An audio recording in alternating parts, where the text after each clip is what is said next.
everyone, it's Shell from Scrap Secrets and welcome back to my channel. Today's video is part of the interactive card hop with some of my crafty best friends, and we're going to create this pull tab card. The products that we're going to use are Lawn Fawn's Your Clawsome stamp set, as well as the Let's Toast pull tab add-on. We're going to start out by stamping these images onto some Bristol Smooth cardstock with some Catherine Pooler Midnight ink. I'm using my Misty so that I can stamp a couple of times to get a crisp black image. And I'm loading them into the Misty. I will also be using my dry eraser to put a little bit of pressure on the lid of the Misty. I have bad wrists, and this has helped with the pressure that you need to put on the top of the Misty. I find that I don't press too hard when I have the eraser, so not like the CPR compressions, but it gives just enough pressure to make sure the ink transfers onto the cardstock or whatever I'm stamping onto. After those images are done, now I want to stamp the stuffed animal that we're going to be pulling out of the claw machine. I thought that I was going to use the unicorn, but the way we masked it off, I didn't like that you couldn't see the unicorn's horn, so I will change it up to a teddy bear in the very end. Now we're going to create a mask for the claw. So I just stamped it onto a piece of scrap cardstock, cut it out, and then I stamped the unicorn down. And this is when I realized that I don't really love the way the unicorn looks. So I'll stamp out another claw and then the bear. But I believe I actually took that out because you don't need to see me stamp it again. You saw me stamp the unicorn. It's the exact same process. I stamped the claw out, put the mask on, and then stamped the bear. I just thought that the unicorn maybe would have looked a little bit out of place because all of the stuffed animals that are in the claw machine are bears. So next we're going to get ready to color in the claw machine. I'm just showing you guys how I color.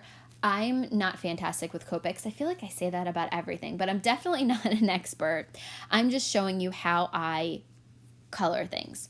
Generally, I will do a 3 or 4 marker blend where I'll take the darkest colors, and generally I put the shading to the outsides and then have the darkest on the outsides and then have the lightest in the middle. So I kind of go from dark to light, and then I take my lighter marker, either the second lightest shade or the lightest shade, and go over to make sure all of the colors are blended together, and I leave a little bit of white space on that top just to give it a little bit of almost a white highlight. It's very, very faint, but you can see it a lot better on the top. I finished coloring the images off screen, and now we're going to get ready to die cut all the pieces that we need to put this together. I'll talk about how I did the cutout for the pull tab in a minute.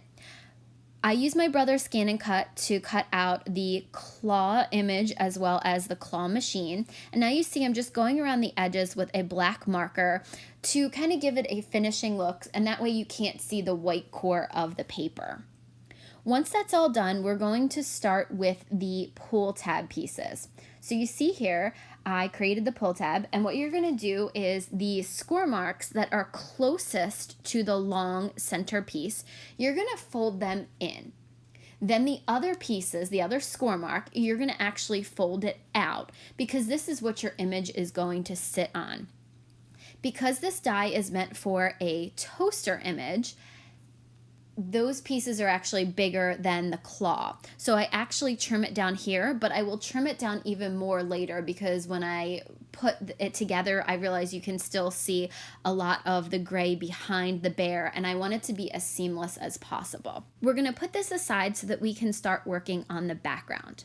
I found a piece of scrap cardstock, and I took my We Are Memory Keepers corner chomper on the 1/4-inch side and rounded all 4 corners. I thought that it looked a little bit plain, so I took a brand new blending brush plus the Prize Ribbon Distress Oxide and was just going to go around the edges, but I put too much ink on it in the beginning, so I ended up inking the entire panel up so that the white is gone and is replaced by the Prize Ribbon. Once that's done, I am getting ready to put the claw machine back on there so that we can cut out the notch for the pull tab. So put the claw machine in place. Then you're going to take the notch die and place it right above where that slot is cut out for where your mechanism is going to go. You line up the edge of that with the edge of your paper, wherever you want it on the card, and then you're going to take some washi tape and hold it into place. It's only going to cut the notch out. So once that's done, you're also going to, right underneath of it, you're going to put the slot for your pull tab to go through.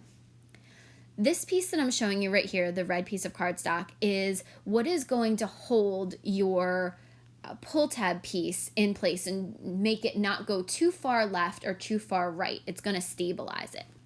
Now I messed up here because what you want to do is make sure the pull tab is all the way at the top before you do this. Otherwise, you're going to see it when you pull the pull tab up, which is not what you want. So once I figured that out, I take that off. What you want to do is put glue on the very top of the middle piece. Put that on right underneath the notch, fold over the large side, then the small side. The small side should be on the left, and you want to put a little bit of glue on the left side, the small piece, to hold the piece together, and then your pull tab should be fine.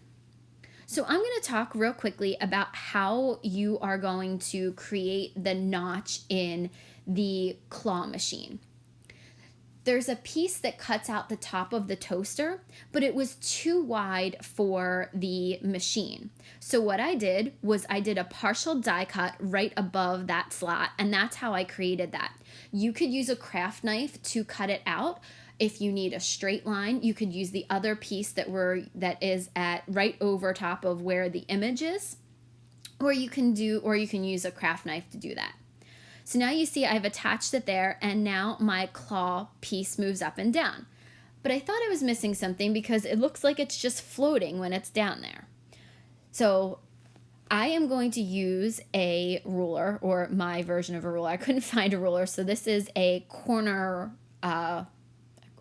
magnetic corner from the Misty, and I just used that to draw the line down. I drew a double line so it makes it look like there's a line from the claw machine, because that's what it looks like in real life, and as you move the piece up and down, the line will disappear. Next, we're going to get ready to attach the claw machine to the background. I'm using pop dots to raise it up off of the background so that the image can slide up and down a little bit easier.